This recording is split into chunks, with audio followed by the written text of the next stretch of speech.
les paroles de Dieu, ça s'accomplit. Ce qui avait été annoncé, c'est comme le livre d'Ésaïe, quand on avait annoncé la venue de Jésus, ça s'est accompli. Maman. Oui, mon bébé.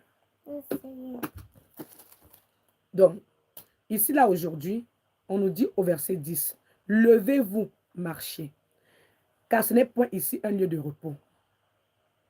À cause de la souillure, il y aura des douleurs violentes. Sinon, un homme court après le vent et débite des mensonges. » Le Seigneur dit que quoi? Il va le prophétiser sur le vin, sur les boissons fortes. Ce sera pour ceux... Non, ils ont tourné les versets bibliques, là, je n'aime pas. Le Seigneur veut dire que quoi? Il y a les prophètes là, qui prophétisent à partir du sang humain qu'ils ont bu. Le vin, quand vous lisez le vin là, c'est le sang des humains. C'est pour ça que quand tu lis le livre de Apocalypse, tu lis Apocalypse 16, Apocalypse 19, ça va t'ouvrir l'esprit. Où Dieu le Créateur dit que quoi? Vous avez détruit les saints, les prophètes qu'il a envoyés. Ils ont pris le sang. Donc ça veut dire que quoi? Le livre d'Apocalypse là, tous les faux prophètes là, ils ne peuvent même pas ouvrir ça. Parce qu'ils savent qu'ils appliquent, la parole de Dieu va s'appliquer contre eux. Et je vous ai dit que la recette qu'ils appliquent dans leur mauvaise église là, c'est Lévitique 3, Lévitique 4, Lévitique 5. Ils offrent les sacrifices.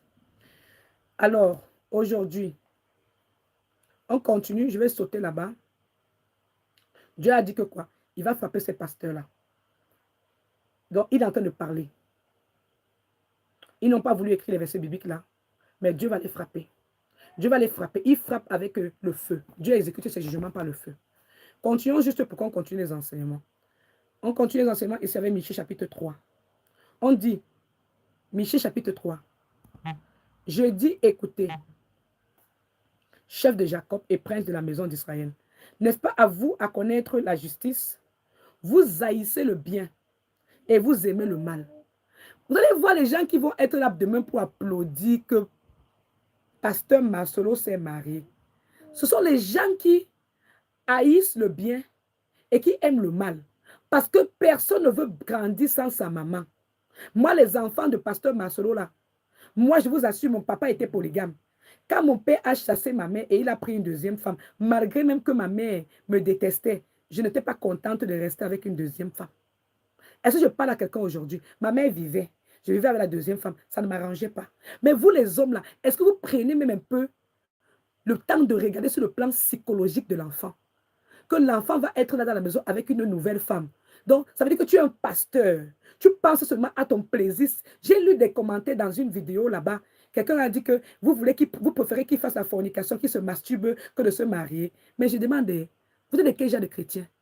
Vous n'avez pas encore lu Galates chapitre 5, verset 24. On dit que ceux qui sont en Jésus, qui ont crucifié leur chair, leur passion. Bon, si c'est même vrai, s'il voulait même dire que Dieu le Créateur a pris sa femme, il pouvait crucifier sa chair et ses passions et ses désirs pour dire qu'il suit Dieu. C'est comme ça, simple comme bonjour. Simple comme bonjour. Parce que dans les églises, là, il y a certaines églises qu'on disait que non, il ne faut pas qu'un homme de Dieu se marie. Parce que je vais vous dire quelque chose. Jésus-Christ, là, quand il m'a envoyé pour parler là, il a dit que parle aux enfants de Dieu. Ce n'est pas le mariage qui amène au royaume de Dieu. Puisque Jésus-Christ, il ne s'est pas marié, mais il a assis à la droite de Dieu le Père. Et il a dit, parle. Il y a beaucoup de gens qui, à cause du mariage, ils vont perdre le royaume de Dieu. Parce qu'il y a beaucoup de femmes qui sont dans les mariages. Elles savent véritablement ce que leur mari loue comme Dieu. Ce n'est pas le vrai Dieu qui loue.